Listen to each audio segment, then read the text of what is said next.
പ്രൈസലോ. ഞാൻ ഇങ്ങനെ ഒരു സ്റ്റേറ്റ്മെന്റ് എല്ലായിടത്തും പറയാറുണ്ട്. കർത്താവിനെ കൂടാതെ ഞാൻ പരിചയപ്പെട്ടവരെക്കാൾ കൂടുതൽ കർത്താവ് നിമിത്തം പരിചയപ്പെട്ടവരാ. ഒന്നുകൂടെ പറയാം, കർത്താവില്ലാതെ എനിക്കുള്ള ബന്ധങ്ങളെക്കാൾ കൂടുതൽ കർത്താവ് നിമിത്തം എനിക്ക് കിട്ടിയ ബന്ധങ്ങളാണ്. നമ്മുടെയൊക്കെ മാന്യതയുടെ പുറകിൽ കാരണം അന്വേഷിച്ച് ചെന്നാൽ കർത്താവ് നമുക്ക് തന്ന വിലയെന്നല്ലാതെ അതിൻ്റെ അപ്പുറത്തൊന്നും നമുക്ക് പറയാനില്ല. അല്ലേ? നമ്മളെക്കാൾ എത്രയോ കഴിവുള്ളവർ, നമ്മളെക്കാൾ എത്രയോ പ്രാപ്തിയുള്ളവർ ഇന്നും പലതിലും കുടുങ്ങിക്കിടക്കുമ്പോൾ കർത്താവ് നമ്മെ സ്വതന്ത്രരാക്കി എന്നോ കർത്താവ് നമ്മെ കയ്യിലെടുത്തു എന്നതോ ആണ് നമ്മുടെ ഏറ്റവും വലിയ മാന്യത. ഒറ്റവാക്കിൽ പറഞ്ഞാൽ കർത്താവ് നിമിത്തം നമുക്ക് കിട്ടിയതാണ് ലോകത്തിൽ നമുക്ക് കിട്ടാവുന്നതിലെ ഏറ്റവും വലിയ നന്മയെന്ന് വിശേഷിപ്പിക്കുന്നു ഞാൻ. ഈ ക്ലാസ്സിൽ അറ്റൻഡ് ചെയ്യുന്ന എല്ലാ പ്രിയപ്പെട്ടവരെയും സന്തോഷത്തോടെ ഓർക്കുന്നു.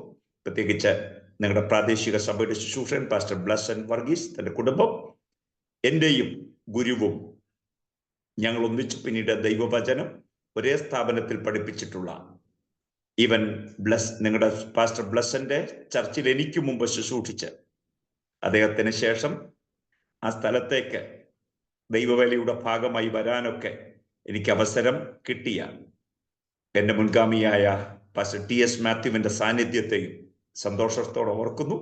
കർത്താവ് അനുഗ്രഹിക്കട്ടെ എന്ന് പ്രാർത്ഥിക്കുന്നു. നമുക്ക് നമ്മുടെ ക്ലാസ്സിലേക്ക് വരാം. ഈ കഴിഞ്ഞ ദിവസങ്ങളൊക്കെ ഞാനും വലിയ തിരക്കുകളായിരുന്നു. ഇന്ന് എൻ്റെ രണ്ടാമത്തെ ക്ലാസ്സാണ് ഞാൻ എടുക്കുന്നത്. മറ്റൊരു ചർച്ചില് അവരെ കർത്താവിൻ്റെ വചനം പഠിപ്പിക്കണമെന്ന് ആവശ്യപ്പെട്ടത് കൊണ്ട് ഞാനവിടെ വൈകിട്ട് 9 മണി മുതൽ ഉള്ള സമയം കർത്താവിൻ്റെ വചനം പഠിപ്പിച്ചു. വീണ്ടും നിങ്ങൾക്കൊപ്പമായിരിക്കുന്നതിൽ സന്തോഷമുണ്ട്. നമുക്ക് റോമാലേഖനത്തിലേക്ക് വരാം. നമ്മളിവിടെ ചിന്തിച്ചു വരുന്നത്, ഈ കഴിഞ്ഞ ദിവസങ്ങളൊക്കെ ചിന്തിച്ചു വരുന്നത് ദൈവവുമായി അകന്ന മനുഷ്യന്റെ സ്ഥിതിയാണ്. അല്ലേ? ഹൃദയത്തിൽ ഇരുട്ട് വന്നു, ഓർക്കുന്നുണ്ടോ? ചിന്തകൾ വെറുതെ ആയിപ്പോയി, ആരാധനയിൽ വീഴ്ച സംഭവിച്ചു. 4, ഈവൻ സ്വവർഗ ലൈംഗികത, ഹോമോസെക്ച്വൽ ബിഹേവിയർ. 5, moral decay. ഓർക്കുന്നുണ്ടല്ലോ ഭാഗങ്ങളൊക്കെ? എനിക്കൊന്ന് നമ്മള് 4 പഠിച്ചല്ലേ പാസ്റ്റർ ബ്ലസ്സൻ? ഇന്ന് നമ്മൾ അത് 5ലേക്ക് പോവുകയാണ്. ഓക്കെ, പെട്ടെന്ന് പോകാൻ ആഗ്രഹിക്കുന്നു, കാരണം നമ്മുടെ പുസ്തകം കുറച്ചൊന്ന് തീർക്കാൻ ഞാൻ ആഗ്രഹിക്കുക. ഇന്ന് നമ്മൾ ചിന്തിക്കാൻ പോകുന്നത് ധാർമ്മിക അപജയം എന്നുള്ളതാണ്. മോറൽ ഡിക്കേ, ധാർമ്മിക അപജയം. അല്ലേ? അതല്ലേ നമ്മൾക്കിനി തുടരാനുള്ളത്? അല്ലേ പാസ്റ്റർ ബ്ലസ്സൻ? അല്ലേ? ഫോൺ മ്യൂട്ടാണ്. നമ്മൾ ലാസ്റ്റ് ടൈം പഠിച്ചത് നമ്മുടെ റോമാലേഖനം 1:19 മുതൽ 23 വരെയുള്ള വാക്യം. ഓക്കെ. ഇനി നമ്മൾ അതിന്റെ അടുത്ത ഭാഗത്തേക്ക് വരികയാണ്. ഓക്കെ, നമ്മളെ കഴിഞ്ഞ ആഴ്ച പഠിച്ചത് ഹോമോസെക്ച്വൽ ബിഹേവിയർ എന്നൊരു ചിന്തയായിരുന്നു, അല്ലേ? ഓർക്കുന്നുണ്ടല്ലോ? അതിനെക്കുറിച്ചായി നമ്മൾ കൂടുതൽ സംസാരിച്ചത്. നമ്മുടെ ശരീരം എങ്ങനെ ഉപയോഗിക്കണം എന്നൊക്കെ നമ്മൾ പഠിച്ചായിരുന്നു ആ ഭാഗത്ത്, അല്ലേ?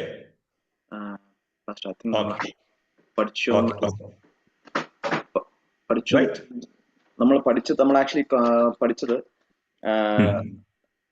what is the result of if we don't respond to God? 3 issues: ungodliness, uncleanness, unrighteousness. Okay. അതിന്റെ കീഴിൽ നമ്മൾ പഠിച്ചത് 7 പോയിന്റുകളായിരുന്നു, അല്ലേ? 7 കോൺസിക്വൻസസ് നമ്മൾ പഠിച്ചില്ല, ഇല്ലേ? ഓക്കെ. എനിക്കൊന്ന് നമ്മുടെ ഒരു ക്ലാസ് പുറകിലായി പോയിട്ടുണ്ട്, അല്ലേ? നമുക്ക് അതിലേക്ക് വരാം. അപ്പം 19 മുതൽ 32 വരെയുള്ള വാക്യത്തിൽ 3 പ്രശ്നങ്ങളിലേക്കാണ് ഈ പാപവും വീഴ്ചയും അവരെ കൊണ്ടുപോയത്. 1, അൺഗോഡ്ലിനെസ്, അത് നമ്മൾ പഠിച്ചായിരുന്നു, അല്ലേ? 2, അൺക്ലീൻനെസ്. അൺഗോഡ്ലിനെസ് എന്ന് പറഞ്ഞാൽ അഭക്തി. 2, അൺക്ലീൻനെസ് എന്ന് പറഞ്ഞാൽ അശുദ്ധി, അല്ലേ? വേഴ്സ് 29 to 32, അനീതി, അൺറൈച്ചസ്നെസ്. ആ 3 ഭാഗങ്ങളാണ് നമ്മൾ മനസ്സിലാക്കിയത്. ഓക്കെ, അതിൽ ആദ്യത്തെ അപകടം എന്ന് പറയുന്നത് അവിടെ ഹൃദയത്തിൽ ഇരുട്ട് വന്നു, ഉള്ളിൽ ഇരുട്ട് വന്നു. അത് നമ്മൾ ചിന്തിച്ചിരുന്നു, അല്ലേ? ഉള്ളിലിട്ട് വന്നു. 2, അവരുടെ ചിന്തകൾ വെറുതെ ആയിപ്പോയി. അല്ലെ? അത് നമ്മൾ ചിന്തിച്ചു. 3, നമ്മൾ കഴിഞ്ഞ ആഴ്ച ചിന്തിച്ചത് വർഷിപ്പിനെ കുറിച്ചാണ്, അല്ലെ? ആരാധനയിൽ വീഴ്ച. 4, ഇന്ന് നമ്മൾ പഠിക്കാൻ പോകുന്നത് അവരുടെ ഏറ്റവും പ്രധാനപ്പെട്ട വീഴ്ചകൾ ഒന്നായിരുന്നു ഹോമോസെക്ച്വൽ ബിഹേവിയർ. അത് ഞാൻ ഒരു ക്ലാസ് ആയതുകൊണ്ട് എനിക്ക് എടുക്കാതിരിക്കാൻ പറ്റില്ല. അതുകൊണ്ട് ഈ ബൈബിൾ പഠിപ്പിക്കുമ്പം നമുക്ക് അയ്യോ എന്നുള്ള വിഷമമൊന്നും വേണ്ട. കാരണം മനുഷ്യൻ ജീവിതത്തിന്റെ പ്രശ്നങ്ങളെ കുറിച്ച് തന്നെയാണ് അവിടെ ബൈബിൾ പഠിപ്പിക്കുന്നതും. നമുക്ക് ആ ഭാഗം ഒന്ന് വായിച്ചിട്ട് അതിന്റെ വിശദീകരണത്തിലേക്ക് നമുക്ക് വരാം. വായിക്കാമോ? 24-ാമത്തെ വാക്യം, റോമൻ ചാപ്റ്റർ 1 verse 24. അതുകൊണ്ട് ദൈവം അവരെ തങ്ങളുടെ ഹൃദയങ്ങളിലെ മോഹങ്ങളിൽ സ്വന്തം ശരീരങ്ങളെ തമ്മിൽ തമ്മിൽ അപമാനിക്കേണ്ടതിന് അശുദ്ധിയിൽ ഏൽപ്പിച്ചു. 26-ാമത്തെ വാക്യം കൂടെ. അതുകൊണ്ട് ദൈവം അവരെ അവമാനരാഗങ്ങളിൽ ഏൽപ്പിച്ചു. അവരുടെ സ്ത്രീകൾ സ്വാഭാവിക ഭോഗത്തെ സ്വഭാവവിരുദ്ധമാക്കി കളഞ്ഞു. മതി. ഈ വാക്യങ്ങളൊക്കെ വായിക്കുമ്പോൾ തന്നെ നമുക്കതിന്റെ അപകടകരമായ നിലയാണ് കാണാനും കഴിയുന്നത്.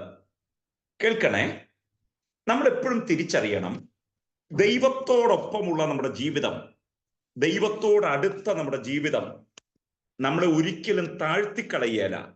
ദൈവത്തോട് ചേർന്ന് നടക്കുന്ന ജീവിതം നമ്മെ കൂടുതൽ നന്മയിലേക്കും വെളിച്ചത്തിലേക്കും കൊണ്ടുവരുന്ന ഒന്നാണ് എന്ന് നമുക്ക് തിരിച്ചറിയാതെ ഇരിക്കാൻ പറ്റുകയില്ല.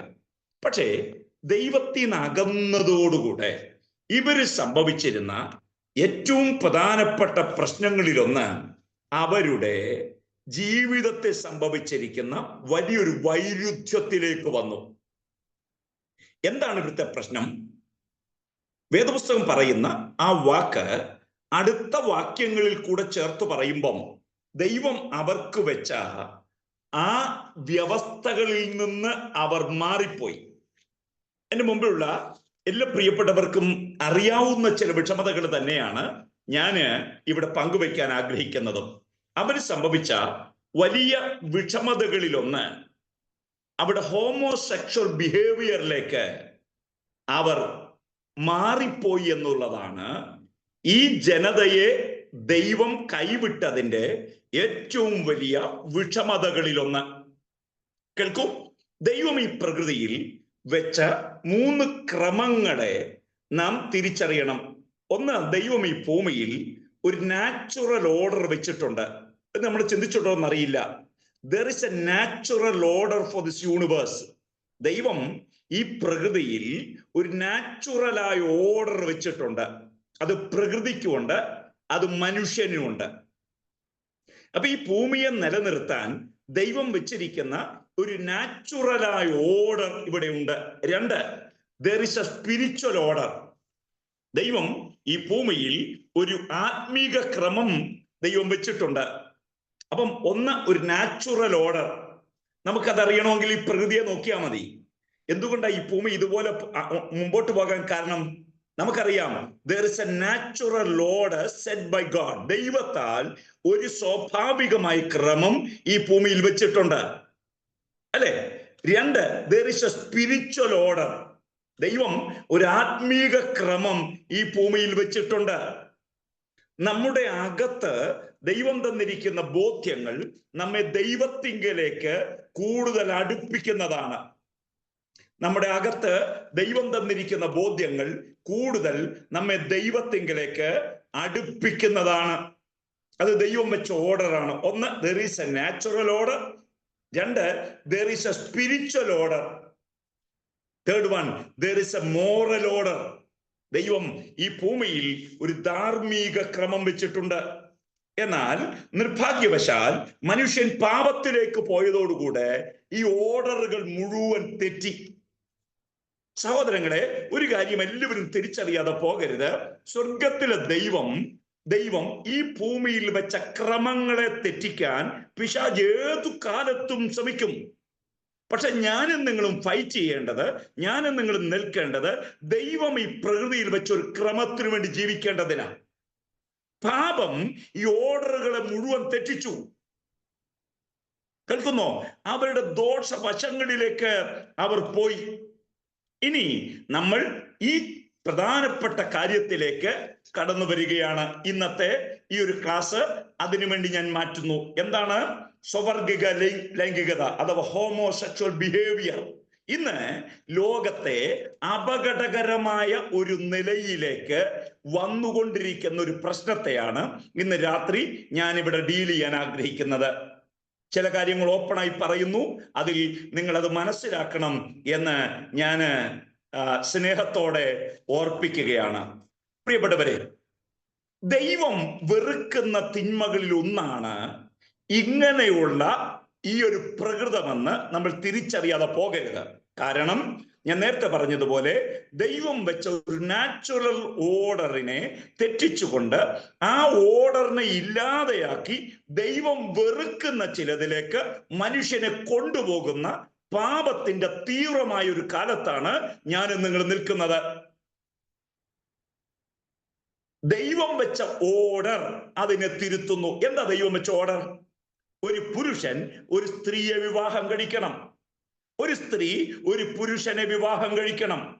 സ്ത്രീ പുരുഷ വൈവാഹിക ബന്ധമാണ് ബിബ്ലിക്കൽ ഓർഡർ. പക്ഷെ നിർഭാഗ്യവശാൽ പാപം കൊണ്ട് നിറഞ്ഞ മനുഷ്യൻ അതിൽ നിന്ന് അകന്നു പോകാൻ തുടങ്ങി. ഇനി ചിന്തിക്കുക, is it right according to scripture? വേദപുസ്തകത്തിന്റെ ചിന്തയനുസരിച്ച് അത് ശരിയാണെന്നാണോ നമ്മൾ ചിന്തിക്കുന്നത്? നമുക്ക് കുറച്ച് കാര്യങ്ങളിലേക്ക് നമുക്ക് കടന്നു വരാൻ ഇടവരട്ടെ. ഈസ് ഇറ്റ് സിൻ എന്നുള്ളതാണ് നമ്മുടെ ചോദ്യം. ഒരു രാജ്യത്തിന്റെ നിയമമാണോ എന്നുള്ളതല്ല ചോദ്യം. For a Christian, is it permitted by God? Is it sanctioned by God? Is it approved by God? This is our fundamental question. നിങ്ങളുടെ കൺട്രി നിങ്ങളെ അനുവദിക്കുന്നുണ്ടാവാം, പക്ഷേ വേദപുസ്തകം അനുവദിക്കുന്നുണ്ടോ എന്നുള്ള ചോദ്യം. നമ്മുടെ ആത്മീക ജീവിതം രൂപപ്പെട്ടതിന്റെ പിറകിൽ, അത് രൂപപ്പെടുത്തിയതിന്റെ പിറകിൽ ബൈബിളിന്റെ ടീച്ചിങ്ങിന് പ്രധാനപ്പെട്ട കാര്യമുള്ളത്. ഈ ഒരു തീവ്രമായ ചിന്തയെ നമ്മൾ ചിന്തിക്കാൻ പോകുന്നു. Is it biblical? Is it approved by God? നമുക്കതിന്റെ ചിന്തകളിലേക്ക് പോകാം. 5 കാര്യങ്ങൾ ഞാൻ ഇതിനുള്ള ബന്ധത്തിൽ പറയാൻ പോകുന്നു.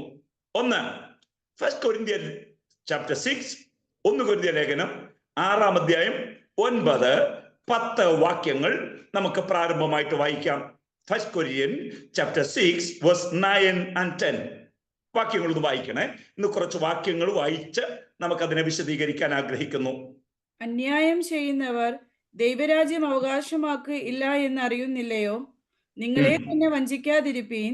ദുർനടപ്പുകാർ, വിഗ്രഹാരാധികൾ, വ്യഭിചാരികൾ, സ്വയഭോഗികൾ, പുരുഷകാമികൾ, കള്ളന്മാർ, അത്യാഗ്രഹികൾ, മദ്യപന്മാർ, വാവിഷ്ഠാനക്കാർ, പിടിച്ചുപറിക്കാർ എന്നിവർ ദൈവരാജ്യം അവകാശമാക്കുകയില്ല.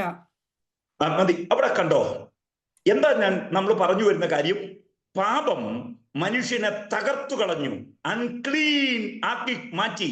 എന്താണ് അൺക്ലീന്റെ പ്രശ്നം? ഒരു ആണും തമ്മിൽ, ഒരു സ്ത്രീയും തമ്മിൽ വിവാഹ ബന്ധങ്ങളിലേക്ക് പോകുന്ന ഒരു ലോകത്താണ് ഞാൻ നിങ്ങൾ ജീവിക്കുന്നത്. പക്ഷേ ബൈബിളിലൂടെ പറയുന്നത് കേട്ടോ, അങ്ങനെയുള്ളവർ ദൈവരാജ്യം അവകാശമാക്കുകയില്ല. അതിന്റെ അർത്ഥം they are not the member of the kingdom of God. ദൈവരാജ്യത്തിന്റെ അവകാശത്തിലേക്ക്, അതിന്റെ വ്യവസ്ഥിതിയിലേക്ക് അങ്ങനെ ഒരാൾക്ക് വരാൻ കഴിയുകയില്ല. കേൾക്കുന്നുണ്ടോ? പിശാചു ഭരിക്കുന്ന ഒരു സാമ്രാജ്യത്തിൽ ആർക്കു വേണമെങ്കിലും അംഗമാകാം. പക്ഷെ ദൈവം ആഗ്രഹിക്കുന്ന ദൈവ കേന്ദ്രീകൃതമായ ഒരു രാജ്യത്തിൽ ഇങ്ങനെയുള്ള ഒരാൾക്ക് വരാൻ കഴിയുകയില്ല. കേൾക്കൂ സഹോദരങ്ങളെ, ഒരാൾ ഒരു ലോക്കൽ ചർച്ചിലെ മെമ്പർ ആയതുകൊണ്ട് അദ്ദേഹം ദൈവരാജ്യത്തിന്റെ മെമ്പർ ആവണമെന്നില്ല. Every local church has its own rules and regulation. If you keep that same rules and regulation, you can continue as the member of a local church. പക്ഷെ ദൈവരാജ്യം അങ്ങനെയല്ല. ദൈവരാജ്യം ഒരു ലോക്കൽ ചർച്ച് അല്ല. ദൈവരാജ്യം ഹോളിസ്റ്റിക് ആണ്. ദൈവരാജ്യം ഗോഡ് സെന്റേർഡ് ആണ്. ദൈവരാജ്യം വെളിച്ചത്തിൻ്റെതാണ്. അവിടെ ഒരാൾ ഉണ്ടാകണം എങ്കിൽ ദൈവത്തിന്റെ വ്യവസ്ഥിതി അനുസരിച്ച് ജീവിച്ചേ പറ്റുകയുള്ളൂ. കേൾക്കുന്നുണ്ടോ? എന്റെ മുമ്പിലുള്ള കുഞ്ഞുങ്ങളോട് ഞാൻ പറയാം, കുഞ്ഞുങ്ങളെ, പ്രത്യേകിച്ച് വളർന്നു വരുന്ന യുവതി യുവാക്കന്മാരെ, നിങ്ങളുടെ മുമ്പിൽ ഇത് മുഴുവൻ കാണിച്ചിട്ട് ചോദ്യം ചോദിച്ചേക്കാം, എന്തുകൊണ്ട് ഇത് ഞങ്ങൾക്ക് പറ്റുകയില്ല? ഉത്തരം ശ്രദ്ധിക്കുക.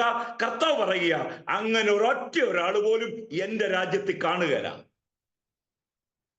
കേൾക്കുന്നോ? ഫോർബിഡൻ സിൻസ് എന്ന് വേദപുസ്തകം പഠിപ്പിക്കുന്ന ഈ ഹോമോസെക്ഷൽ നേച്ചേഴ്സ് ദൈവം വെറുക്കുന്ന ഒരു കാര്യമാണ്. ചില രാജ്യങ്ങൾ അതിന് അനുവാദം കൊടുത്തുകൊണ്ട്, okay, you are permitted to do that. Even ചില ചർച്ചുകൾ പോലും അതിന് പെർമിഷൻ കൊടുക്കുമ്പോൾ വേദപുസ്തകത്തിന്റെ ചിന്തയാണ് നമ്മുടെ അടിസ്ഥാനമെങ്കിൽ, ഇന്ന് രാത്രി ഞാൻ പറയട്ടെ, വേദപുസ്തകത്തെ അനുസരിക്കുന്ന നിങ്ങൾക്കും എനിക്കും ഉണ്ടാകേണ്ട വലിയൊരു പോരാട്ടം, ദൈവം വെച്ച ഓർഡർ ഇതിന് വിരുദ്ധമാണെങ്കിൽ ഞാൻ അതിന് വിരുദ്ധമായി നിൽക്കില്ല. എനിക്ക് വലുത് ദൈവത്തിന്റെ തിരുവെഴുത്ത. കേൾക്കുന്നോ? രാജ്യം പെർമിഷൻ തന്നേക്കാം, സൊസൈറ്റി അപ്രൂവ് ചെയ്തേക്കാം, പക്ഷെ എനിക്കറിയാം ദൈവം അതിനൊരിക്കൽ പോലും അംഗീകരിക്കുന്നില്ല. ഒന്ന്, ഇങ്ങനെയുള്ള ദൈവരാജ്യത്തിന് പുറത്തായിരിക്കും. രണ്ട്, God punished such kind of since. ദൈവം ശിക്ഷിച്ചതാണ് അങ്ങനെയുള്ള തെറ്റുകളെ. ദൈവം നിശബ്ദനല്ല. ഈവൻ ഹോമോസെക്ഷൽ നേച്ചേഴ്സ്, അല്ലേ, വല്ലാതെ വളരുന്ന ഒരു കാലത്ത് നാം നിൽക്കുന്നു. Book of Genesis chapter 19 verse 6 and 7. ഉൽപ്പത്തി 19 6-7 വാക്യങ്ങൾ. What was the problem of Sodom and Gomorrah? എന്താണ് അവിടുത്തെ പ്രശ്നം? ഇലിറ്ററേറ്റ് അല്ലായിരുന്നു അവർ. അവർക്ക് വിദ്യാഭ്യാസമില്ലെന്നുള്ളതല്ല, അവർക്ക് ദാരിദ്ര്യമുണ്ടെന്നുള്ളതല്ല, അവിടെ വെള്ളവും വെളിച്ചവും ഇല്ലായിരുന്നു എന്നതല്ല അവിടുത്തെ പ്രശ്നം. അവിടുത്തെ ഏറ്റവും വലിയ തീവ്രമായ പ്രശ്നം, വേദപുസ്തകം പറയുന്ന ഈ പാപം അവർ ജീവിതത്തിന്റെ ഭാഗമാക്കി മാറ്റി. കേൾക്കുന്നുണ്ടോ? What was the issue? അവർ, ഞാൻ പറഞ്ഞ ഈ നാച്ചുറൽ ഓർഡർ അവർ തെറ്റിച്ചുകൊണ്ട് അവർക്കിഷ്ടമുള്ളതുപോലെ മുമ്പോട്ട് പോയി. ആണും തമ്മിലുള്ള ബന്ധങ്ങളിലേക്ക് മാറി. ദൈവം അത് വെറുക്കുന്ന കാര്യമാണ്. എന്റെ പ്രിയപ്പെട്ടവരെ, ദൈവം നിശബ്ദനല്ല. ചില മേഖലകളിൽ നമ്മൾ ചിന്തിക്കും ദൈവം ഇതൊന്നും കാണുന്നില്ല. കേൾക്കുന്നുണ്ടോ? ലോകത്ത് ഇന്നും ഈ ഭൂമിയിൽ കാണാൻ കഴിയുന്ന ഒരു ഡെഡ് സീ എന്ന് പറയുന്ന ഒരു സ്ഥലമില്ലേ? ആ സ്ഥലത്തിനൊരു ചരിത്രമുണ്ട്.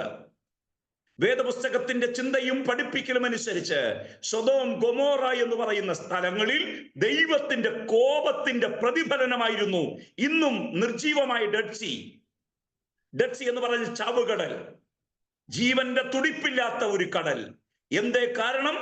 വർഷങ്ങൾക്ക് മുമ്പ് ഏദൻ പോലെ ഉണ്ടായിരുന്ന പട്ടണങ്ങൾ തിന്മയിലേക്ക് പോയി, അധാർമികതയിലേക്ക് പോയി. ദൈവത്തിന് അത് ദൈവത്തിന് സഹിക്കാൻ കഴിഞ്ഞില്ല. What was the cause behind the destruction of Sodom and Gomorrah? ഒറ്റ ഉത്തരമേ നമുക്കുള്ളൂ, അത് ദൈവം വെറുത്ത തിന്മ ആ പട്ടണം ആചരിച്ചപ്പോൾ ദൈവത്തിന് നിശബ്ദമായിരിക്കാൻ കഴിഞ്ഞില്ല. ദൈവം ആ പട്ടണങ്ങളെ നശിപ്പിച്ചു. അതിനെ ദൈവം ഇല്ലാതെയാക്കി. കേൾക്കുന്നോ? ഒന്ന്, ഇങ്ങനെയുള്ളവർ ദൈവരാജ്യത്തിൽ പ്രവേശിക്കുകയില്ല. രണ്ട്, ദൈവം ശിക്ഷിക്കാതെ വിടുകയില്ല. ഇതൊരു ഫ്രീഡം അല്ല, ഇതൊരു നാശമാണ്. ഇതൊരു ഡെവലപ്മെന്റ് അല്ല, ഇതൊരു തകർച്ചയാണ്. മോഡേൺ സൊസൈറ്റി പറയുന്നു ഞങ്ങൾ ഡെവലപ്പ് ചെയ്തു. എന്തിലേക്ക് ഡെവലപ്പ് ചെയ്തു? മോറലി ഒരു മനുഷ്യനെ തകർക്കുന്ന, ദൈവവുമായുള്ള ബന്ധത്തിൽ നിന്ന് അകറ്റി ഒരു മനുഷ്യനെ പാപത്തിലേക്ക് കൊണ്ടുപോകുന്ന ഒന്നും വേദപുസ്തകത്തിന്റെ ചിന്തയിൽ അനുവദനീയമല്ല. രണ്ട് കാര്യമാണ് പറഞ്ഞത്. ഒന്ന്, ദൈവം രാജ്യം അങ്ങനെയുള്ളവർ അവകാശമാക്കുകയില്ല. രണ്ട്, അങ്ങനെയുള്ളവരെ ദൈവം ശിക്ഷിക്കാതെ വിടുകയില്ല. മൂന്ന്, law is against such A behaviour. ന്യായപ്രമാണം ഇങ്ങനെയുള്ളതിനെതിരാണ്. കണ്ടോ? ന്യായപ്രമാണം ഇങ്ങനെയുള്ളതിനെതിരാണ്. ന്യായപ്രമാണം സ്വവർഗ ലൈംഗികക്കെതിരാണ്. ജനത്തിന്റെ തകർച്ചയുടെ 4ാമത്തെ കാരണമാണ് നാം പഠിക്കുന്നത്. ദൈവത്തെ അറിയാത്ത ജനം അവിടെ പാപത്തിന്റെ ആഴത്തിലേക്ക് മാറിയെന്ന് പൗലോസ് വിശദമാക്കുമ്പോൾ ഇന്ന് ഈ രാത്രി അതിനെ ഒന്ന് വിശകലനം ചെയ്യാനാണ് ഞാൻ ആഗ്രഹിക്കുന്നത്. നമുക്ക് കിട്ടിയ ന്യായപ്രമാണം ഇതിനെതിരാണ്. വായിക്കണം 2 വാക്യങ്ങൾ. 1 Timothy chapter 1 verses 9 and 10. 1 Timothy chapter 1 verses 9 and 10.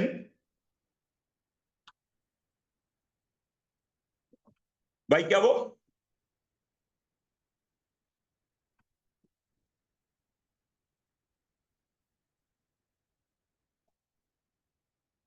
First Timothy chapter 1 verse 9 and 10.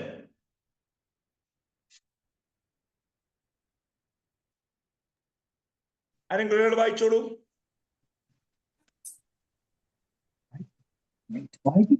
ദുർനടപ്പുകാർ, പുരുഷമൈഥുനക്കാർ, നരമോഷ്ടാക്കൾ, ഫോഷ്ക് പറയുന്നവർ, കള്ളസത്യം ചെയ്യുന്നവർ എന്നീ വകക്കാർക്കും പത്യോപദേശത്തിന് വിപരീതമായി മറ്റേതെങ്കിലും അത്രേ വച്ചിരിക്കുന്നു എന്ന് ഗ്രഹിച്ചുകൊണ്ട് അതിനെ മതി. ലേവ്യ പുസ്തകം 18:22 കൂടെ ഒന്ന് വായിക്കാവോ? ലേവ്യ പുസ്തകം 18:22, book of Leviticus chapter 18 verse 22. സ്ത്രീയോടെന്ന പോലെ പുരുഷനോട് കൂടി ശയിക്കരുത്, അത് മ്ലേച്ഛത. ദൈവം വെറുക്കുന്ന, ഫോർബിഡൻ എന്ന് പറയുന്ന, അരുതെന്ന് പറയുന്ന ഒന്നാണിത്. കേൾക്കുന്നുണ്ടോ? ഞാൻ ഇത്ര ഓപ്പണായി പറയുന്നത് ഈ ഒരു കാലമായതുകൊണ്ടാണ്. ഒരു കാലത്ത് ഒരു പക്ഷേ ഇങ്ങനെയൊക്കെ പറയേണ്ടി വരുന്നത് ആവശ്യകത ഉള്ളത് കൊണ്ടാണ്. നമ്മുടെ ഒരു ചർച്ചിൽ നമുക്ക് ഇങ്ങനെയുള്ള കാര്യങ്ങൾ പങ്കുവെക്കുന്നതിലൊക്കെ പരിമിതിയുണ്ട്. പക്ഷെ ഇതൊരു ക്ലാസ് ആയതുകൊണ്ട് എനിക്ക് പറഞ്ഞേ മതിയാകൂ. അതുകൊണ്ട് തന്നെയാണ് ഞാൻ ഈ കാര്യം വളരെ ഓപ്പണായി നിങ്ങളോട് പറയുന്നത്. കേൾക്കുന്നുണ്ടോ? എന്നാൽ പൗലോസ് 1 Timothy chapter 1 verse 9 and 10 പറയുമ്പോൾ തന്നെ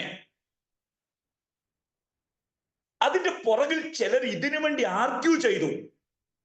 നോക്കിക്കേ, same chapter 1 Timothy chapter 1 verse 7 onwards. വായിക്കണ്ട, ഞാൻ പറഞ്ഞു പോകാം. ചിലർ പറഞ്ഞു no problem, you can do that. ചില ടീച്ചേഴ്സാ, ചില സ്കോളേഴ്സാ, അവരവരുടെ ഒപ്പീനിയൻ പറഞ്ഞു, കുഴപ്പമൊന്നുമില്ല, you can have such a relationship. പക്ഷെ പൗലോസ് എഴുതി, പ്രമാണം നോ എന്ന് പറഞ്ഞാൽ ആര് യെസ് പറഞ്ഞാലും അത് എസ് അല്ല, അത് നോ തന്നെയാണ്. കേൾക്കുന്നുണ്ടോ? If you have a written law, if that written law says no, that is no till our death. നമ്മുടെ മരണം വരെ നമുക്ക് നോ തന്നെ ആയിരിക്കും. ചിലർ പറയും കുഴപ്പമില്ല. ആരാ നമ്മോട് പറഞ്ഞേ? എനിക്കും നിങ്ങൾക്കും ദൈവം തന്നൊരു പ്രമാണമുണ്ടെങ്കിൽ ആ പ്രമാണമാണ് വലുത്. ഒരിക്കൽ പോലും എല്ലാ രാജ്യ നിയമങ്ങളും അതുപോലെ ആകാമെന്ന് പറഞ്ഞാൽ, if the law of a country permitted, വേദപുസ്തകം പറയുക no, that is forbidden by God. ദൈവത്താൽ അത് നിഷേധിക്കപ്പെട്ടതാണ്. ദൈവം അതിനെ അരുതെന്ന് പറയുന്നു. 3 കാര്യങ്ങളാണ് നാം പഠിച്ചത്. 1, ഇങ്ങനെയുള്ള ദൈവരാജ്യത്തിൽ കാണില്ല. ആരാ? ഇഷ്യൂ മനസ്സിലായല്ലോ അല്ലേ? 2, അങ്ങനെയുള്ളവരുടെ ദൈവം സൃഷ്ടിച്ച ചരിത്രമുണ്ട്. Sodom Gomorrah is the example. 3, ന്യായപ്രമാണം ഇങ്ങനെയുള്ള സ്വവർഗ ലൈംഗികതയ്ക്കെതിരാണ്. ദൈവത്തിന്റെ ന്യായപ്രമാണം ഇങ്ങനെയുള്ള ഹോമോസെക്സ്വൽ ലൈഫിന് ഒരു പരിധി വരെ വേദപുസ്തകം അനുവദിക്കുന്നു എന്നല്ല, വേദപുസ്തകം പറയുന്നു അരുത്, അത് ചെയ്യരുത്. അതാണ് ദൈവത്തിന്റെ പ്രമാണം. 4,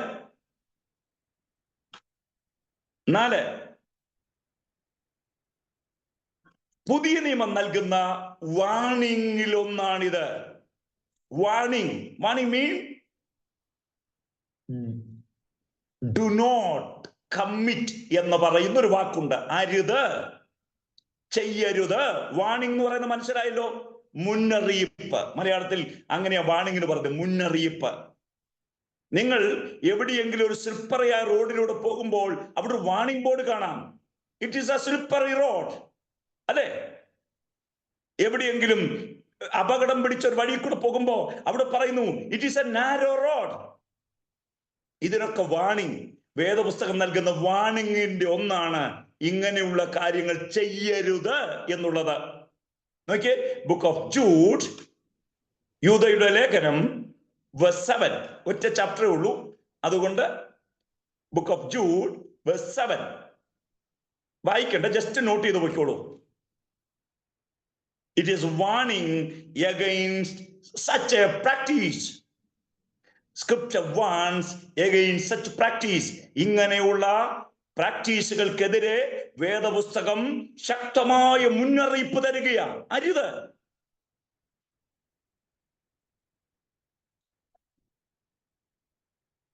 Praise the Lord. അപ്പൊ 4 കാര്യമാണ് ഞാൻ പറഞ്ഞത്, വിശദീകരിക്കുന്ന 4 കാര്യം. ഒന്ന്, ഇങ്ങനെയുള്ള ദൈവരാജ്യം അവകാശമാക്കുകയില്ല. Such a people will not inherit the kingdom of God. 2, ദൈവം ഇങ്ങനെയുള്ളവരെ പണിഷ് ചെയ്തു, ദൈവം ഇങ്ങനെയുള്ളവരെ ശിക്ഷിച്ചു. Sodom and Gomorrah is the classical example for that. 3, ന്യായപ്രമാണം ഇങ്ങനെയുള്ള കാര്യങ്ങൾക്കെതിരാണ്. ന്യായപ്രമാണം പറഞ്ഞു don't do that, such a thing, അങ്ങനെയുള്ള ഒരു കാര്യം നിങ്ങൾ ചെയ്യരുത്. 4, വേദപുസ്തകം പറയുന്ന വാണിംഗിൽ ഒന്നാണിത്. ദൈവം ശിക്ഷിക്കാതെ വിടുന്ന ദൈവമല്ല. ജൂഡ് ചാപ്റ്റർ 1 verse 7, 7-ാം വാക്യത്തിൽ വ്യക്തമായി പറഞ്ഞിട്ടുണ്ട്. ദൈവം അങ്ങനെയുള്ള പട്ടണങ്ങളെ നാശത്തിലേക്ക് കൊണ്ടുപോയി. എന്റെ കുഞ്ഞുങ്ങളെ, എന്റെ സഹോദരി സഹോദരന്മാരെ, ദൈവം നമ്മെ വിളിച്ചത് വിശുദ്ധിയിൽ ജീവിക്കേണ്ടതിനാണ്. ദൈവം നമ്മെ വിളിച്ച ദൈവക്ഷത്തിന് ജീവിക്കേണ്ടതിനാ. കേൾക്കുന്നുണ്ടോ? നിങ്ങൾ കേൾക്കുന്നുണ്ടാവാം. ഈ 2000 ശേഷം കേട്ടുന്ന ഏറ്റവും പ്രധാനപ്പെട്ട വാക്കുണ്ട്, our body is our right. ഞങ്ങളുടെ ശരീരം അത് ഞങ്ങളുടെ അവകാശമാണ്. കേട്ടിട്ടുണ്ടോ? എല്ലാ കാലത്തും എല്ലാ നാട്ടിലും അത് ഉയർന്നു കേൾക്കുന്ന ഒരു ശബ്ദമുണ്ട്, ഞങ്ങളുടെ ശരീരം അതെങ്ങനെ സൂക്ഷിക്കണം, എന്തു ചെയ്യണമെന്നുള്ളത് ഞങ്ങളുടെ അവകാശമാണ്. പക്ഷെ വീണ്ടും ജനിച്ച ദൈവമക്കളോട് ഞാനൊരു കാര്യം പറയാം, ഈ ശരീരം ദൈവം ഡിസൈൻ ചെയ്തതാ. കേൾക്കുന്നോ? ഈ ശരീരം ദൈവം വിലക്ക് വാങ്ങിയതാ. ഈ ശരീരം ദൈവത്തിന്റെ അധിവാസമുള്ളതാ. This is the temple of God. ഈ ശരീരത്തെ നാം എങ്ങനെ കൈകാര്യം ചെയ്യുന്നു എന്നത് വിലപ്പെട്ടതാണ്. കേൾക്കുന്നുണ്ടോ?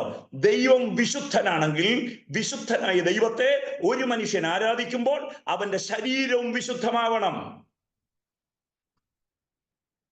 കേൾക്കുന്നോ? നമ്മൾ നേരത്തെ ചിന്തിച്ചിരുന്നു, ശരിയായ ആരാധന എന്ന് പറയുന്നത് ശബ്ദം മാത്രമല്ല. Worship God with your body. നമ്മുടെ ശരീരം കൊണ്ട് ദൈവത്തെ മഹത്വപ്പെടുത്തുക. കേൾക്കുന്നോ? True worship is true living. നമ്മൾ പഠിച്ചിട്ടുള്ളത് ശരിയായ ആരാധന ശരിയായ ജീവിതമാണ്. ആ ബോധ്യം നമ്മുടെ അകത്ത് വേണം. അപ്പോ ഈ നൂറ്റാണ്ടിൽ കേൾക്കുന്ന വലിയൊരു ശബ്ദം ഇതാ, അവർ ബോഡി, ഞങ്ങളുടെ ശരീരം ഞങ്ങളുടെ റൈറ്റാ. നിങ്ങൾക്ക് തന്നെ ക്വസ്റ്റ്യൻ ചെയ്യാനുള്ളത്, see, it may be right for a secular understanding, but it is not right for a child of God. ഇത് ദൈവവൈതനെ സംബന്ധിച്ചിടത്തോളം ഒരു പ്രാധാന്യമുള്ള കാര്യമാണ്. ഏത്? നമ്മുടെ ശരീരത്തെ എങ്ങനെ ഉപയോഗിക്കുന്നു എന്നുള്ളത്. കേൾക്കുന്നുണ്ടോ? ശ്രദ്ധിച്ചു കേട്ടെ. ബൈബിൾ പറയാണ്, നിങ്ങളുടെ ശരീരത്തെ ലൈംഗിക പാപങ്ങളിൽ നിന്ന് സൂക്ഷിക്കണം. ഈ ശരീരത്തെ തിന്മകളിൽ നിന്ന്, സെക്ഷുവലായ ഫെയിലിയേഴ്സിൽ നിന്ന് സൂക്ഷിക്കണമെന്ന് ദൈവം നമ്മളോട് കൽപ്പിച്ചിട്ടുള്ള ഒരു പ്രമാണം നമുക്കുണ്ട്. Please note 1 Corinthians chapter 6 verse 18. 1 കൊരിന്ത്യർ ലേഖനം 6-ാം അധ്യായം 18-ാമത്തെ വാക്യം. Keep your body as holy. നിങ്ങളുടെ ശരീരങ്ങളെ വിശുദ്ധമായി സൂക്ഷിക്കുക. 1 കൊരിന്ത്യർ 6:18. എന്നാൽ നിങ്ങൾ പാപത്തിന്റെ ദാസന്മാരായിരുന്നുവെങ്കിലും നിങ്ങളെ പഠിപ്പിച്ച ഉപദേശ രൂപത്തെ ഹൃദയപൂർവ്വം അനുസരിച്ച് പാപത്തിൽ നിന്ന് സ്വാതന്ത്ര്യം ലഭിച്ച് നീതിക്ക് ദാസന്മാരായി തീർന്നതുകൊണ്ട് ദൈവത്തിന് സ്തോത്രം. അത് റോമാലേഖനത്തിലെ വാക്യമല്ലേ? 1 കൊരിന്ത്യർ 6:18. 1 കൊരിന്ത്യർ 6:18 ഒന്ന് വായിച്ചേ. മനുഷ്യൻ ചെയ്യുന്ന ഏത് പാപവും ശരീരത്തിന് പുറത്താകുന്നു. ദുർനടപ്പുകാരനോ സ്വന്തം ശരീരത്തിന് വിരോധമായി പാപം ചെയ്യുന്നു. മതി കേട്ടോ. ഞാൻ ആദ്യം വായിച്ച 2 വാക്യം കണക്റ്റഡ് ആണ്, പക്ഷെ അത് റോമലേഖനത്തിലേതാണ്. ഞാൻ ആവശ്യപ്പെട്ടത് 1 കൊരിന്ത്യർ 6:18. എങ്കിലും അത് നോട്ട് ചെയ്തോളൂ. 2 കണക്റ്റഡ് സ്ക്രിപ്റ്റേഴ്സാ. കേൾക്കുന്നുണ്ടോ? ദൈവത്തിന്റെ വ്യവസ്ഥയ്ക്ക് നമ്മുടെ ജീവിതത്തെ ഏൽപ്പിച്ചു കൊടുത്തില്ലെങ്കിൽ, നമ്മുടെ ശരീരത്തെ ഏൽപ്പിച്ചു കൊടുത്തില്ലെങ്കിൽ അത് നമുക്ക് തന്നെ ദോഷമാകുന്ന ഒന്നാണ്. അതുകൊണ്ട് ഒരിക്കൽ പോലും നമ്മുടെ ശരീരത്തെ നമ്മുടെ ഇഷ്ടത്തിന് വേണ്ടി അടിച്ചുവിടാനുള്ള ഒന്നല്ല. ഇത് കർത്താവിനായി സമർപ്പിക്കപ്പെട്ടതാണല്ലേ. അപ്പോ ശരീരം കൊണ്ട് എന്ത് ചെയ്യണം? സൂക്ഷിക്കണം. ശരീരത്തെ സൂക്ഷിക്കണം, പാപത്തിന് സൂക്ഷിക്കണം. 2, ശരീരം സമർപ്പിക്കപ്പെട്ടതാണ്. ദൈവത്തിന് വലിയൊരു കൽപ്പനയാണിത്. നമുക്കറിയാം റോമൻസ് ചാപ്റ്റർ 2 verse 1 and 2. റോമാലേഖനം 12-ാം അധ്യായത്തിന്റെ 1-2 വാക്യം പറയുക, ശരീരത്തെ ജീവനുള്ള യാഗമായി ദൈവത്തിന് സമർപ്പിക്കണം. Your body is a living sacrifice. നമ്മുടെ ശരീരങ്ങളെ ദൈവത്തിന് മുമ്പിൽ ജീവനുള്ള യാഗമായി സമർപ്പിക്കുന്നവരാവണം നമ്മൾ. അതിന്റെ അർത്ഥം എന്താ? യാഗം എന്തിനു വേണ്ടിയാ ചെയ്യുന്നത്? എന്തിനാണ് ഒരു മനുഷ്യൻ യാഗം കഴിക്കുന്നത്? ദൈവത്തെ പ്രസാദിപ്പിക്കാൻ അല്ലെ? ഓൾഡ് ടെസ്റ്റ്മെന്റ് സാക്രിഫൈസിന്റെ മുഴുവൻ ലക്ഷ്യം ദൈവത്തെ പ്രസാദിപ്പിക്കുക എന്നുള്ളതായിരുന്നു. നമ്മുടെ ശരീരം ദൈവത്തിന്റെ പ്രസാദമുള്ള യാഗമായി സമർപ്പിപ്പാൻ നമ്മൾ ഏൽപ്പിച്ചു കൊടുക്കണം. കേൾക്കുന്നോ? നമ്മുടെ ശരീരത്തെ മലിനപ്പെടാൻ അനുവദിക്കരുത്. ദൈവം വിശുദ്ധനാണ്. ആ വിശുദ്ധനായ ദൈവത്തെ നമ്മുടെ ശരീരം കൊണ്ട് മഹത്വപ്പെടുത്തുവാൻ ദൈവം ആഗ്രഹിക്കുന്നത് കൊണ്ട് തന്നെ വിശുദ്ധിയിലുള്ള ആരാധന, വിശുദ്ധിയിലുള്ള ജീവിതം, ഇത് പരസ്പര ബന്ധപ്പെട്ടതാണ്.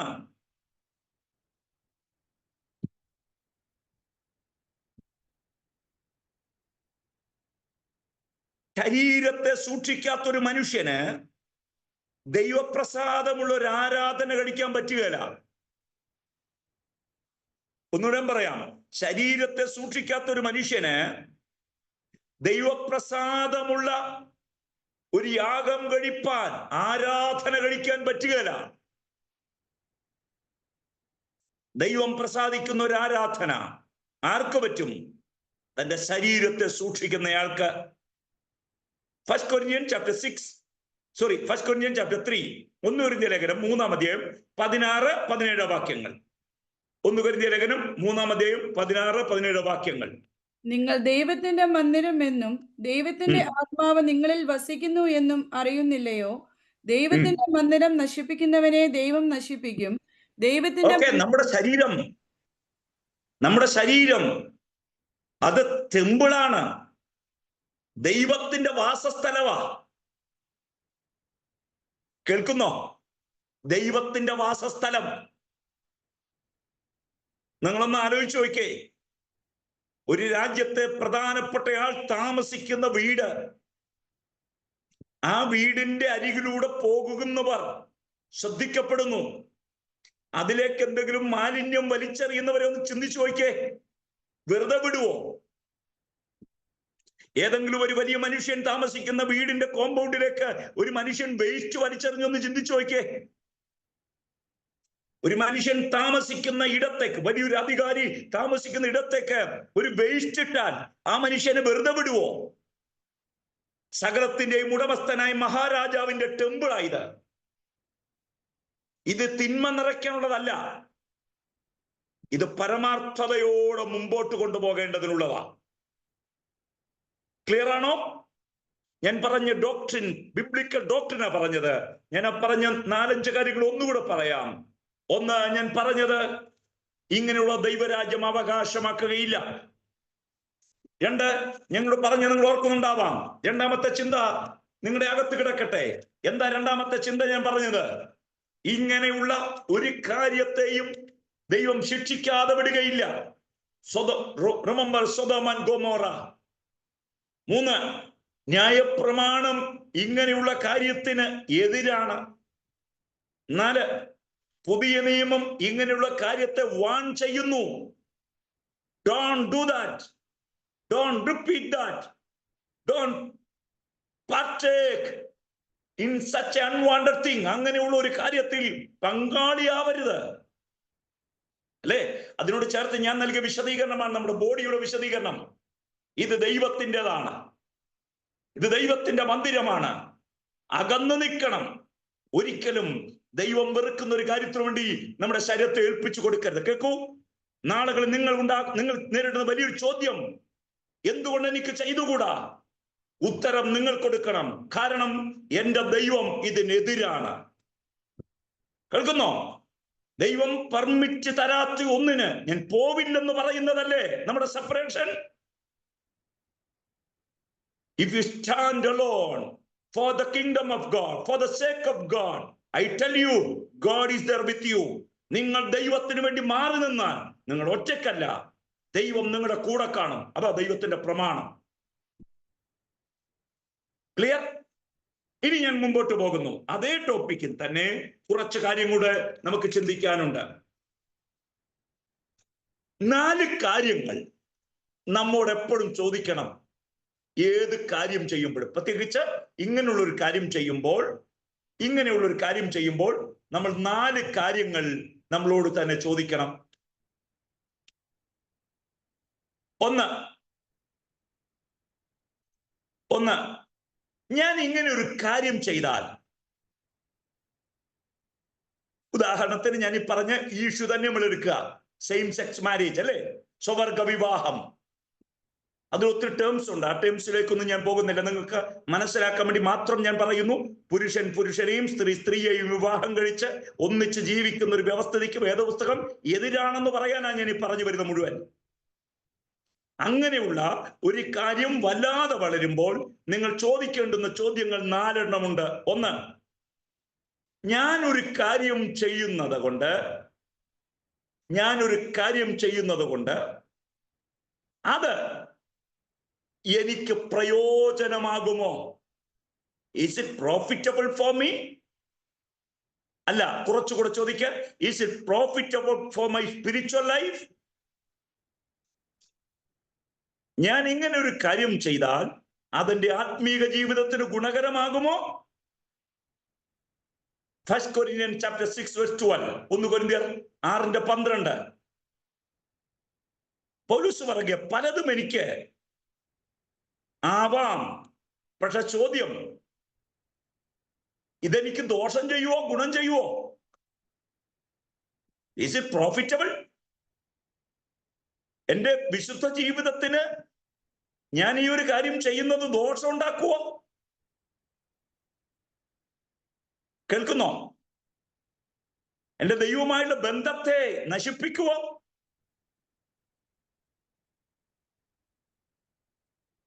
ദൈവം എന്നെ തള്ളുന്നതിന് കാരണമാകുമോ? ചോദിക്കണം. അത് ദോഷമാണെങ്കിൽ അതിന്ന് മാറി നിൽക്കണം. If you have such a doubt in your mind, don't go to any friend, but go to the scripture. തിരുവെഴുത്തിലേക്ക് പോകുക. തിരുവെഴുത്തിനോട് ചോദിക്കുക, എന്താണ് ബൈബിൾ പറയുന്നത്? അതിനെ ഏറ്റെടുത്തുകൊണ്ട് ജീവിക്കാൻ കർത്താവ് നമ്മെ പ്രാപ്തരാക്കട്ടെ. സെക്കൻഡ് ക്വസ്റ്റ്യൻ, ഞാൻ ഇങ്ങനെ ഒരു കാര്യം ചെയ്താൽ ഞാൻ അതിന് അടിമയാകുമോ?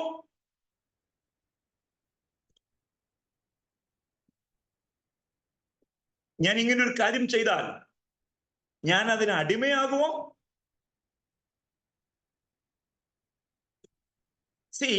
കർത്താവ് നമ്മെ പുറത്തു കൊണ്ടുവന്നു. Freedom from bondage. പാപത്തിന്റെ അടിമത്വത്തിൽ നിന്ന് കർത്താവ് നമ്മെ പുറത്തു കൊണ്ടുവന്നു. അതാ ക്രിസ്ത്യൻ ഫ്രീഡം. കർത്താവ് നമുക്ക് ഫ്രീഡം എന്ന് പറഞ്ഞാൽ ഇഷ്ടം പോലെ ജീവിക്കാനുള്ളതല്ല. ദൈവേഷ്ടത്തിനനുസരിച്ച് ജീവിക്കാൻ കഴിയാത്ത അടിമത്വത്തിൽ നിന്ന് കർത്താവ് നമ്മെ പുറത്തു കൊണ്ടുവന്നു. അടുത്തൊരു ചോദ്യം നാം ചോദിക്കുന്നത്, ഇങ്ങനെ നാം ചെയ്യുമ്പോൾ വീണ്ടും ഞാൻ ഒരു അടിമത്വത്തിലേക്ക് പോകുമോ? നിങ്ങളോട് ഞാൻ പറയാം കുഞ്ഞുങ്ങളെ, പലരും ഒരു രസത്തിന് തുടങ്ങിയതാ, ഫോർ എ ടൈം പാസ്, അല്ലേ? പക്ഷെ പിന്നീട് പലതിനും അഡിക്റ്റായി മാറി. കീപ് യുവർ സെൽഫ്, നിങ്ങളെ തന്നെ സൂക്ഷിക്കുക. നമുക്ക് ദോഷം വരുന്ന എന്തിൽ നിന്നും അകന്നു നിൽക്കാൻ നാം ശ്രമിക്കുക.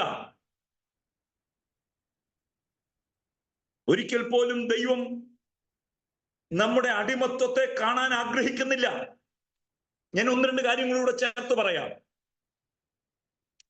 ഇന്ന് പലരും അഡിക്റ്റ് ആയത് ഒരു ദിവസം കൊണ്ടല്ല, ചെറിയൊരു രസത്തിന് തുടങ്ങിയതാ,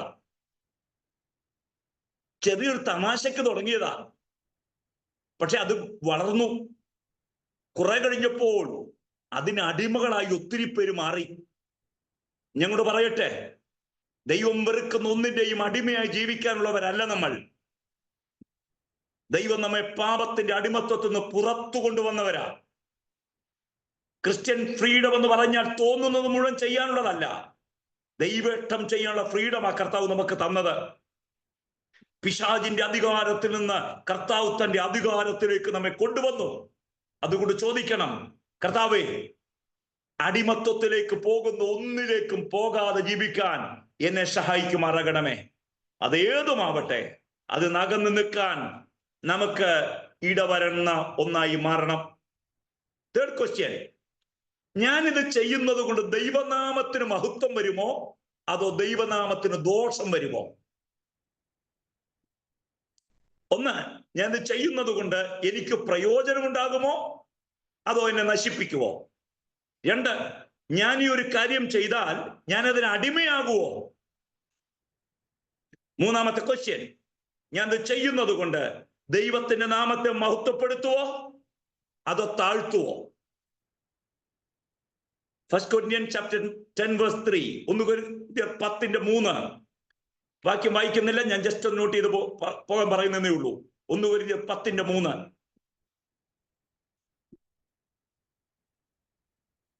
ദൈവത്തെ ബഹുമാനിക്കുക. നമ്മുടെ ഓരോ ഇടപാടും അത് ദൈവത്തെ ബഹുമാനിക്കാനാവണം. നമ്മുടെ ഒരു ഇടപാടും, ഒരു ബന്ധവും, ഒരു താല്പര്യവും ദൈവത്തെ അപമാനിക്കുന്നതായി മാറരുത്. കേൾക്കുന്നോ? നിങ്ങൾ എവിടെയായാലും കർത്താവിന്റെ വകയാണ് നിങ്ങൾ. 2 Corinthians പൗലോസ് പറയുന്ന ഒരു സ്റ്റേറ്റ്മെന്റ് ഉണ്ട്, you are the ambassador of Jesus Christ. യേശു ക്രിസ്തുവിന്റെ സ്ഥാനാപതികൾ, ദൈവരാജ്യത്തിന്റെ സ്ഥാനാപതികളാണ് നിങ്ങൾ. ബിഹേവ് യുവർ സെൽഫ്, നിങ്ങളെ തന്നെ നിങ്ങൾ എങ്ങനെ പെരുമാറുന്നു എന്ന് ശ്രദ്ധിക്കണം. ഞാനും നിങ്ങളും ചെയ്യുന്ന ഒരു കാര്യം കൊണ്ട് ദൈവത്തിന്റെ നാമത്തെ താഴ്ത്താൻ ഇടവരരുത്. എന്റെ മുമ്പിൽ ഇരിക്കുന്ന എല്ലാവരോടും ഞാനൊരു കാര്യം പറയാം. ഈ മാർഗത്തിന് വേണ്ടി വില കൊടുത്ത് ഒത്തിരി പേർ നമുക്ക് മുമ്പ് യാത്ര ചെയ്തിട്ടുണ്ട്. കുറച്ച് പുറകോട്ട് യാത്ര ചെയ്താൽ നമ്മുടെ പാരന്റ്സിന്റെ കാലഘട്ടത്തിലോ നമ്മുടെ ഗ്രാൻഡ് പാരന്റ്സിന്റെ കാലഘട്ടത്തിലോ ഈ കർത്താവിനെ സേവിക്കാൻ ഇറങ്ങിയ എല്ലാവരും വലിയ വില കൊടുത്തിട്ടാ വന്നത്. They paid a great price. അവരുടെ ഫാമിലി അസറ്റ് വേണ്ടെന്ന് വെച്ചു. അവരുടെ ഐഡന്റിറ്റി പലരും നഷ്ടപ്പെടുത്തി. ജോലി നഷ്ടപ്പെട്ടു. സോഷ്യലി പലരും ഒറ്റപ്പെട്ടു. പക്ഷേ അവരെല്ലാവരും ഈ നാമത്തിന് വില കൊടുത്തിട്ടാ നിന്നേ. അവർ അവരുടെ ജീവനും വിലയും കൊടുത്ത് മഹത്വപ്പെടുത്തിയ നാമത്തെ എന്റെയോ നിങ്ങളുടെ മിസ്ബിഹേവ് കൊണ്ട് തരം താഴ്ത്താൻ ഒരിക്കലും അനുവദിക്കരുത്. കേൾക്കുന്നുണ്ടോ? ഞാൻ പഠിക്കുന്ന സ്കൂളിൽ, ഞാൻ പഠിക്കുന്ന കോളേജിൽ, ഞാൻ ജോലി ചെയ്യുന്നിടത്ത് ഞാൻ കാരണം എന്റെ കർത്താവിന്റെ നാമം താഴ്ത്തപ്പെടാൻ ഒരിക്കലും ഇടവരരുത്. കാരണം ഞാൻ റെപ്രസെന്റ് ചെയ്യുന്നത് കർത്താവിനെയാണ്. ഞാൻ കർത്താവിനെ റെപ്രസെന്റ് ചെയ്ത് എവിടെയെങ്കിലും പോകുമ്പോ അവിടെ വെച്ച് കർത്താവിന്റെ നാമത്തെ താഴ്ത്തിയാൽ അതിന്റെ നഷ്ടം എന്റെ കർത്താവിനാണ്. കേൾക്കുന്നുണ്ടോ? നാം കർത്താവിന്റെ വകയാണ്, കർത്താവിന്റെ പ്രതിനിധികളാ ഓരോ ഇടത്തും. We are the representative of the kingdom of God. നമ്മുടെ ഇടപാടുകൾ ശ്രദ്ധിക്കുക. അവിടെ എവിടെയെങ്കിലും നാം ചെന്ന് നാം ഇടപെടുന്ന കാര്യങ്ങളിൽ ദൈവനാമം അപമാനിക്കപ്പെടരുത്. കേൾക്കുന്നോ? ചർച്ചിന്റെ അകത്ത് ദൈവത്തെ മഹത്വപ്പെടുത്തുന്ന ശബ്ദവും ചർച്ചിന്റെ പുറത്ത് ദൈവത്തെ താഴ്ത്തുന്ന ജീവിതവും ഒരിക്കലും ദൈവം ഇഷ്ടപ്പെടുന്ന കാര്യമല്ല. ഒന്നുകൂടെ പറയാം, നമ്മുടെ ചർച്ചിന്റെ അകത്ത് നാം കർത്താവിനെ മഹത്വപ്പെടുത്തുന്ന വർഷിപ്പ് ചെയ്ത് പുറത്തു പോകുമ്പോൾ നമ്മുടെ ജീവിതം കൊണ്ട് കർത്താവിന്റെ നാമത്തെ അപമാനിക്കരുത്. ഞാൻ ചർച്ചിന്റെ അകത്ത് കർത്താവിനെ മഹത്വപ്പെടുത്തുന്ന ആരാധന ഉയർത്തുമ്പോൾ, ഞാൻ ഡാൻസ് ചെയ്യുമ്പോൾ, ഞാൻ പാടുമ്പോൾ, എന്റെ പുറത്ത് ഞാൻ പോകുമ്പോഴും എന്റെ കർത്താവിനെ എന്റെ ജീവിതം കൊണ്ട് ഞാൻ മഹത്വപ്പെടുത്തും. കേൾക്കുന്നോ കുഞ്ഞുങ്ങളെ? വല്ലാത്തൊരു കാലഘട്ടത്തിലേക്കാണ് നിങ്ങൾ ചുവടുവെക്കുന്നത്.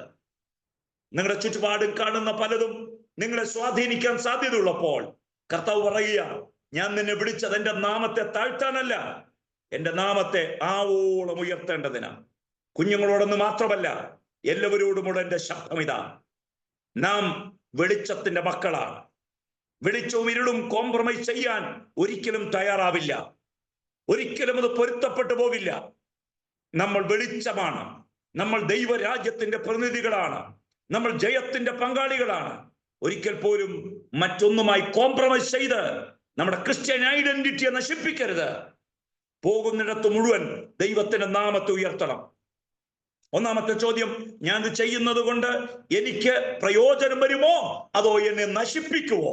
രണ്ടാമത്തെ ചോദ്യം, ഞാൻ ഈ കാര്യം ചെയ്യുന്നത് കൊണ്ട് ഞാൻ അടിമയായി പോകുമോ? പാപത്തിന്, പിശാചിന്, ലോകത്തിന്, അല്ലെ? ഇതെന്നെ അടിമത്വത്തിലേക്ക് കൊണ്ടുപോകുമോ? 3, ഞാൻ ഇങ്ങനെ ഒരു കാര്യം ചെയ്യുന്നത് കൊണ്ട് ദൈവത്തിന്റെ നാമത്തിന് മഹത്വം ഉണ്ടാകുവോ അതോ ദൈവത്തിന്റെ നാമത്തെ അപമാനിക്കുവോ? കർത്താവിന് വേണ്ടുന്നത്, കർത്താവിന്റെ രാജ്യത്തെ മഹത്വപ്പെടുന്നത് കുറെ പേരെയാണ്. എത്ര പേർക്ക് പറയാൻ പറ്റും, കർത്താവ് അതിലൊരാൾ ഞാനായിരിക്കും? ആ കരങ്ങളൊന്ന് ഉയർത്തിപ്പിടിച്ച് പറഞ്ഞേ, കർത്താവിനെ ബഹുമാനിക്കുന്നതിൽ ഒരാൾ ഞാനായിരിക്കും. എന്റെ ഇടപാടും എന്റെ ജീവിതവും എന്റെ ബിഹേവിയറും ഒരിക്കൽ പോലും എന്റെ കർത്താവിന്റെ നാമത്തെ താഴ്ത്തുന്നതാവില്ല, എന്റെ കർത്താവിനെ ഉയർത്തുന്നത് തന്നെ ആയിരിക്കും. നാലാമത്തെ ക്വസ്റ്റ്യൻ, ഞാനൊരു കാര്യം ചെയ്യുന്നത് കൊണ്ട് എന്റെ സഹോദരന്മാർക്ക് അത് ഇടർച്ചയാകുമോ? Is it obstacle for my brother? എന്റെ സഹോദരങ്ങൾക്ക് അതൊരു ഇടർച്ചയാകുമോ?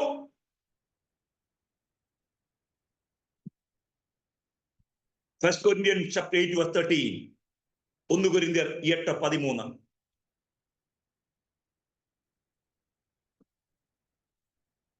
ഞാൻ പറഞ്ഞ ആദ്യത്തെ 4 ഭാഗങ്ങൾ ഡോക്ട്രിനലാണ്, അല്ലെ?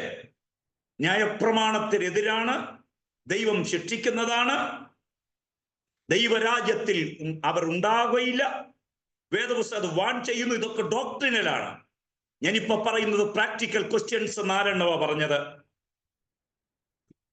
ഞാനൊരു കാര്യം ചെയ്യുന്നത് കൊണ്ട് എന്റെ സഹോദരങ്ങൾക്ക് അത് ഇടർച്ചയാകുമോ? Praise the Lord. നിങ്ങളുടെ ഡിസിഷൻ നിങ്ങളുടേതാ. ആ ഡിസിഷൻ ദൈവം അപ്രൂവ് ചെയ്യുന്ന ഡിസിഷനെ ആകാവൂ. നമ്മൾ ദാനിയേൽ എന്ന് പറയുന്ന മനുഷ്യന്റെ ജീവിതത്തിൽ ആ മനുഷ്യൻ എടുത്ത ഡിസിഷൻ ഉണ്ട്. ആ മനുഷ്യൻ പറഞ്ഞു, രാജാവേ, എന്റെ വിശുദ്ധിയെ നശിപ്പിക്കുന്ന ഒന്നിനും ഞാൻ പങ്കുകാരാകുകയില്ല. I don't want your food, I don't want your drink, I won't partake. കർത്താവ് പറഞ്ഞു, യെസ്, ഞാൻ നിന്റെ ഒപ്പം കാണും. കേൾക്കുന്നോ? ദൈവമില്ലാത്തൊരു തീരുമാനം വേണ്ട, ദൈവരാജ്യത്തെ താഴ്ത്തുന്ന ഒരു പദ്ധതി വേണ്ട. മറ്റുള്ളവരെ തകർത്ത് കളയുന്ന ഒരു ജീവിതവും വേണ്ട. കുഞ്ഞുങ്ങളെ, സഹോദരി സഹോദരന്മാരെ, സത്യസന്ധമായും പരമാർത്ഥമായും ദൈവത്തെ സേവിക്കുന്ന ഒരൊറ്റ മനുഷ്യനെ നമ്മുടെ ഒരു ഇടപാട് കൊണ്ട് നിങ്ങൾ തോൽപ്പിക്കരുത്, ക്ഷീണിപ്പിക്കരുത്. സ്തോത്രം. എന്റെ മോൾ പലപ്പോഴും എന്നോട് പറയാനുള്ള ഒരു കാര്യമുണ്ട്. അവളോട് പല കൂട്ടുകാരും ചോദിക്കും, നിങ്ങളുടെ കൂട്ടത്തിലുള്ള ആൾക്ക് ഇങ്ങനെ ചെയ്യാമെങ്കിൽ എന്താ നിനക്ക് മാത്രം ചെയ്യൂടാത്തത്? കേൾക്കുന്നുണ്ടോ? അവളുടെ കൂട്ടുകാരികൾ അവളെ ഒരു ദിവസം അവിടെ ഒരു ആരാധനാലയത്തിലേക്ക് വിളിച്ചു. കൂട്ടുകാരികൾ എന്റെ മോളെ അവളുടെ ഒരു ആരാധനാലയത്തിലേക്ക് വിളിച്ചു. അവൾ പറഞ്ഞു, ഞങ്ങൾക്ക് പറ്റുകയില്ല, അങ്ങനെ ഐഡൽസ് ഉള്ളൊരിടത്തേക്ക് ഞങ്ങൾ വരില്ല. അവർ തിരിച്ചു ചോദിച്ചു, നിന്നെ പോലെയുള്ളവരല്ലേ അവരും? അവർ വന്നാൽ എന്തുകൊണ്ട് നിനക്ക് മാത്രം വന്നുകൂടാ? കേൾക്കുന്നുണ്ടോ? നമ്മൾ ഒറ്റക്കല്ലിത്. കർത്താവിന് വേണ്ടി നിൽക്കുന്ന ഒത്തിരി പേരുണ്ട്. അവരെ വീഴ്ത്തരുത് നമ്മുടെ ഒറ്റ തീരുമാനവും. Support them with your words and work. നിങ്ങളുടെ നയങ്ങൾ കൊണ്ടും നിങ്ങളുടെ പ്രവൃത്തി കൊണ്ടും അവരെ സപ്പോർട്ട് ചെയ്യാൻ ശ്രമിക്കുന്നതാണ് ശരിയായ ആത്മീകത. കേൾക്കുന്നോ? നിങ്ങൾ എടുക്കുന്ന നിങ്ങളുടെ സ്പിരിച്വൽ പോളിസീസ് ആണ് നിങ്ങളെ നിങ്ങളാക്കുന്നത്. ദൈവത്തെ ബഹുമാനിക്കാൻ നിങ്ങൾ എടുക്കുന്ന ഓരോ തീരുമാനവും നിങ്ങളെ മാത്രമല്ല ഉറപ്പിക്കുന്നത്, ഒട്ടനവധി പേരെ ഉറപ്പിക്കും. ഹല്ലേലൂയ. ഒട്ടനവധി പേരെ ഉറപ്പിക്കും. അതുകൊണ്ട് നിങ്ങൾ ചെയ്യുന്ന ഒരു കാര്യവും മറ്റൊരാൾക്ക് വിഷമം വരുത്തുന്ന ഒന്നായി നാം മാറ്റരുത്. Price the Lord. ഒരൊറ്റ ഭാഗം കൂടെ പറഞ്ഞു നിർത്തും, നമ്മുടെ ടൈമായി എനിക്കറിയാം. ഒറ്റ ഭാഗം കൂടെ. 1 Corinthians chapter 6. 1 Corinthians chapter 6 verse 13, verse 14, verse 15 to 18. മൂന്ന് ഞാൻ വിശദീകരിക്കുന്നത് ജസ്റ്റ് റെഫറൻസ് മാത്രം എഴുതി വെച്ചോളൂ. 1 Corinthians chapter 6, 1 Corinthians 6:13 വാക്യം. God will use my body. എന്റെ ശരീരത്തെ ദൈവം ഉപയോഗിക്കും.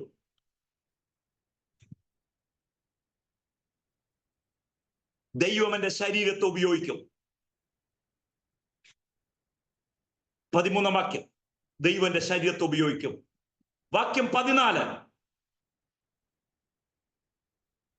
ദൈവം എന്റെ ശരീരത്തെ ഉയർപ്പിക്കും.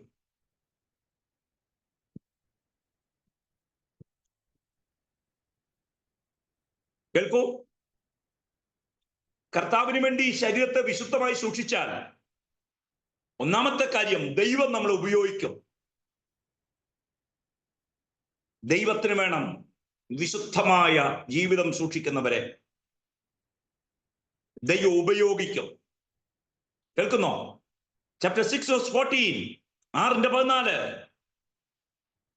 ദൈവം നമ്മുടെ ശരീരത്തെ ഉയർപ്പിക്കും. വിശുദ്ധമായി ജീവിച്ചാൽ ദൈവം നമ്മെ ഉപയോഗിക്കും. 2, വിശുദ്ധമായി ഉപയോഗിച്ചാൽ ദൈവം നമ്മുടെ ശരീരത്തെ ഉയർപ്പിക്കും. 3, verse 15 to 18, 15 തൊട്ട് 18 വരെ വാക്യങ്ങൾ. ദൈവം എന്റെ ശരീരം കൊണ്ട് മഹത്വപ്പെടും.